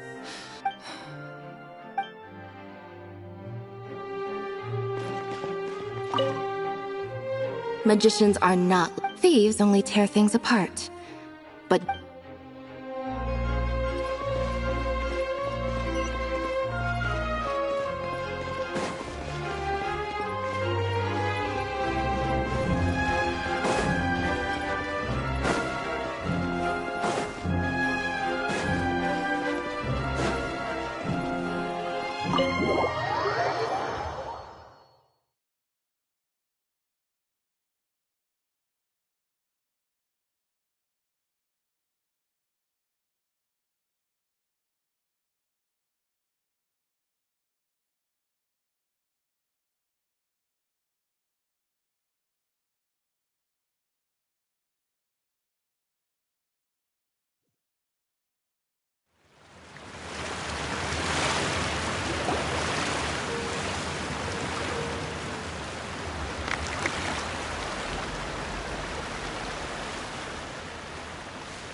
Magic should be mysterious, surprising, and defy logic. Magic is hard work. Every single movement has to be practiced thousands of times. It's alright. We're used to that.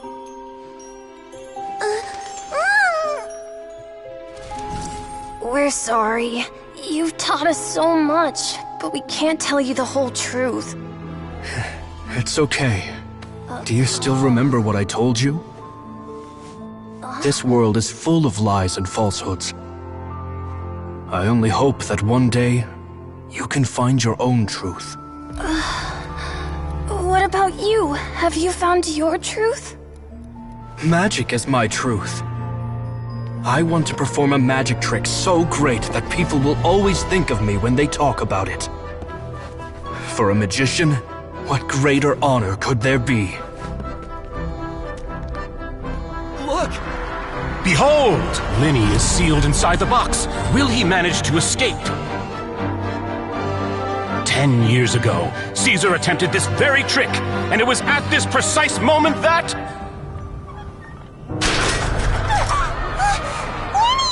Watch out!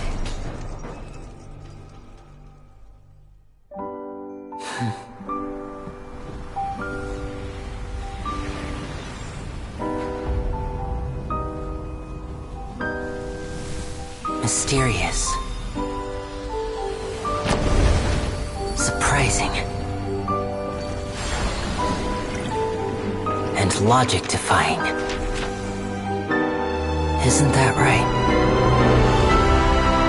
This honor belongs to you, Caesar.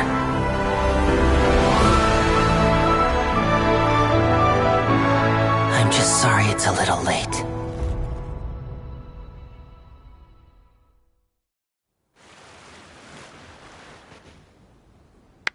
Did you see that? 1 minute he was falling, and the next, he turned into flowers.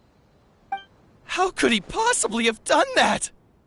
How mysterious. I didn't blink once. He just vanished right in front of my eyes. What a heart-stopping magic show. This was really worth the trip. Caesar's name has finally been cleared, and Fontaine's new star magician Linny has fulfilled a wish on his behalf. Oh, I couldn't ask for a better grand finale. It will make a great headline for the Steambird tomorrow, even if I do say so myself. Whew. Looks like everyone really loved Linny's grand finale. Paimon doesn't see Linny anywhere. Where'd he go? Oh, Lynette said he'd be waiting for us at the usual haunt. But, where is that? Oh, you mean the one where Caesar's buried? Yeah, that's probably it. This whole magic show kinda seemed like Linny's way of saying goodbye to Caesar. So it makes sense that that's where he'd be afterward. Alright, let's go look for him there.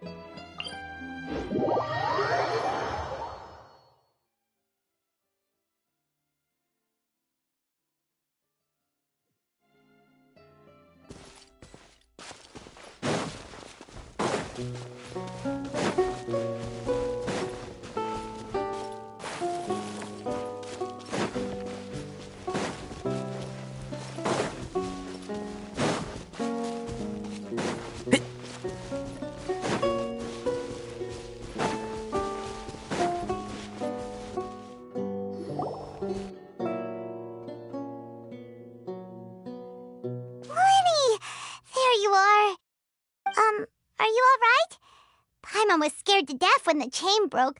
Paimon was sure something had gone horribly wrong. Magic is a performance art. A magician has to get creative to keep the audience on tenterhooks. That's our job. So I tweaked Caesar's original setup a little to keep it fresh. I was honestly a little nervous during the live performance. The thought of falling, suddenly feeling weightless, seeing the sky and the ground spinning and spinning. Sometimes, I can't help but wonder what Caesar thought in those final moments. Did he regret taking Gemma and Lorenzo on? Or did he believe that it was his own slip-up right until the end? You know, Paimon's been wanting to ask you about something ever since we were in Caesar's workshop. You learned magic from Caesar once, didn't you? When was that? After I joined the House of the Hearth. To be honest, Lynette and I had an agenda when we approached him. I told you about my past before, remember? As a young boy, I survived by secretly learning magic from street performers. I'd watch their tricks and try to figure out how they were done. But I quickly realized that observation alone could only get me so far. What I saw was the polished final performance, but the rigorous training they put in behind the scenes remained invisible to me. I needed to learn how to improve my sleight of hand, hone my misdirection skills, and make niftier props. We were gifted enough that we'd made some progress by ourselves, but without proper guidance from a professional magician, we quickly plateaued. So that's why you sought Caesar out? Yes. We figured there was no harm in asking, but it took us by surprise that he was so willing to teach us. In all, we only spent 10 short days together, but he was very good to us. By contrast, we hid so many things from him. For instance, when he asked why I wanted to learn magic, I answered, "It's my passion." But in truth, there was already a lot more to the story by then. After being taken in by an aristocrat for our magic talent, then betrayed soon after, this was no longer about me doing what I loved. What amazed me was how the lie escaped my lips even as I was hesitating over whether to tell him the truth. Trust is a beautiful thing. Sadly, I'd forgotten how to trust by then. Winnie.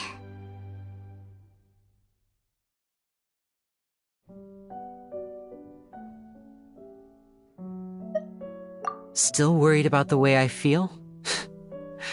You really are a gentle soul, aren't you? But don't worry, I'm used to it now. From the mansions of the elite to the House of the Hearth, lies and selfishness have followed me and Lynette everywhere we go.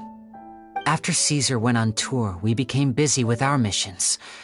The next we heard of him was that he'd fallen to his death, and was now declared to be the Phantom Weasel.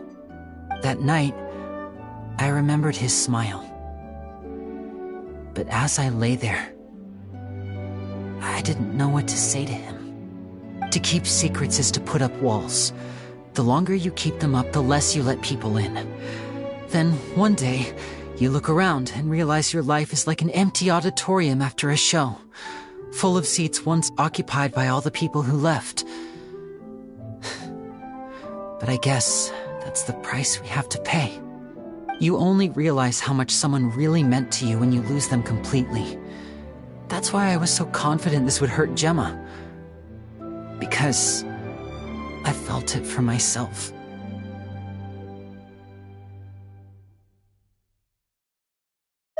Yeah, cheer up, Winnie.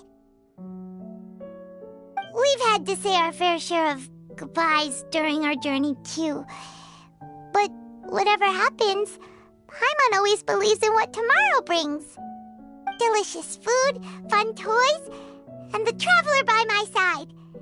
Paimon just needs to focus on things like this, and all the unhappy stuff goes right out the window. You know, Traveler, doesn't that kinda make you Paimon's truth? Exactly. It's the same for me and Lynette. We are the truest thing each other has in the world, and nothing can replace that. Life has taken plenty from us, like it did from Gemma. But at least it left us with each other. That's what gave us the strength to get through the darkest days. That's why the darkness never consumed me, and why it never will. Maybe we live in the shadows too, but we remember every precious ray of light that shines through.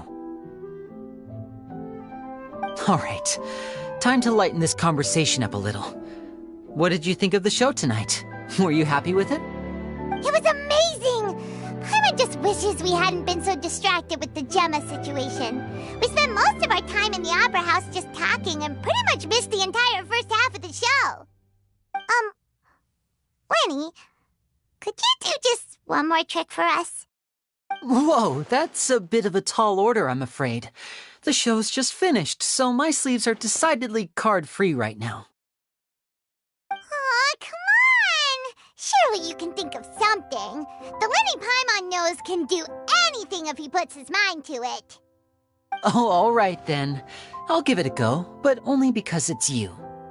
Watch closely. I have a flower in my hand. You liar! There's nothing in your hand! We ain't going along with this! Huh? My goodness, you're right. But I could have sworn I brought one here with me. Okay, try this. Count down with me. 3, 2, 1. 3, 2, 1. Now, have another look around. Maybe the flowers appeared somewhere else. Really? Let's see. Wow, there it is! Oh, this is a different flower from the last time, right? This one's called, oh yeah, a rainbow rose.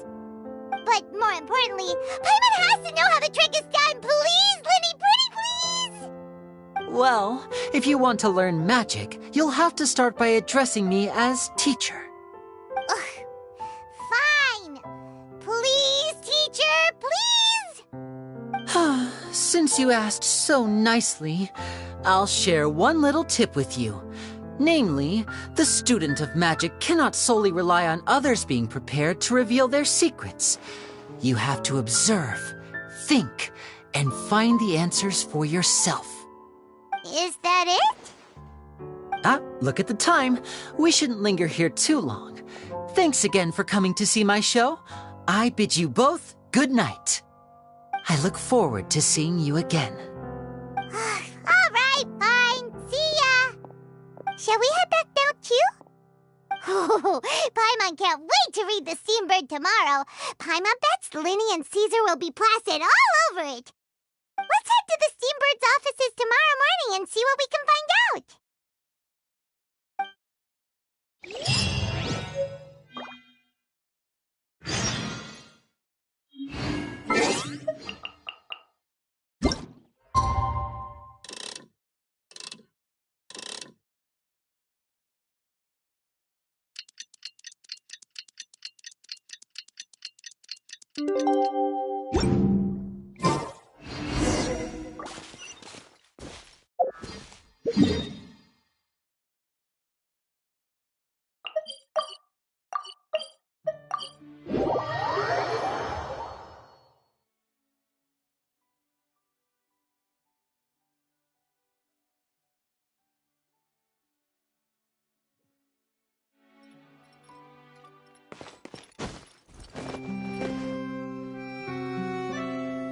I'm very sorry, Charlotte, but my sister and I are quite busy today.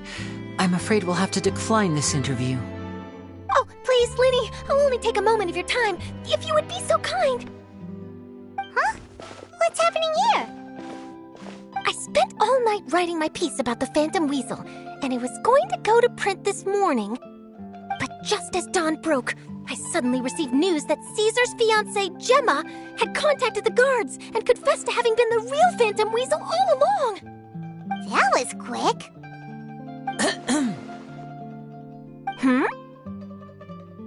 Too late, bro. That was quick, you say? It sounds like I've got some catching up to do. Please, fill me in. Whoops. Aha! My instincts did not lead me astray. You do have something to hide. Gemma turning herself in must have something to do with Linny's performance last night. Maybe watching my high-altitude escape trick reminded her of a better time with Caesar, and she could no longer ignore the voice of her conscience. Okay then. Wait, no, there must be more to it. If that's all it took for her to have a change of heart, how did it take her 10 whole years? Well...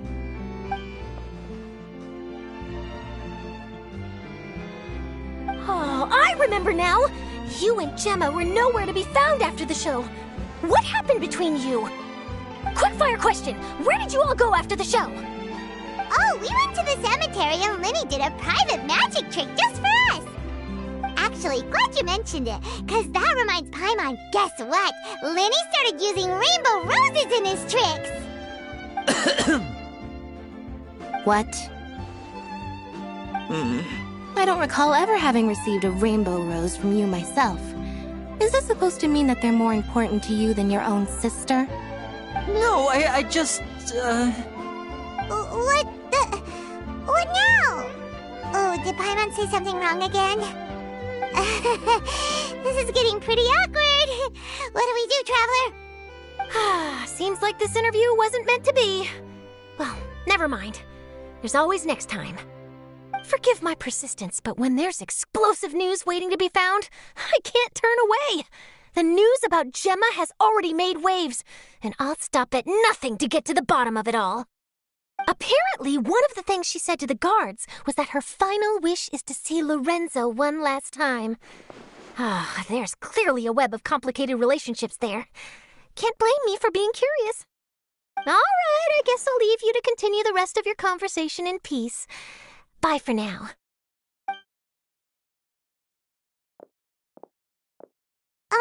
Lynette? Paimon didn't mean to... Don't worry, I wasn't angry. I was just trying to distract her. Oh, really? Oh, thank goodness. You scared Paimon there. Phew. You and me both, Paimon. You and me both. At least it did the job, right? Please, take good care of that rainbow rose. I'd be really upset if you lost it.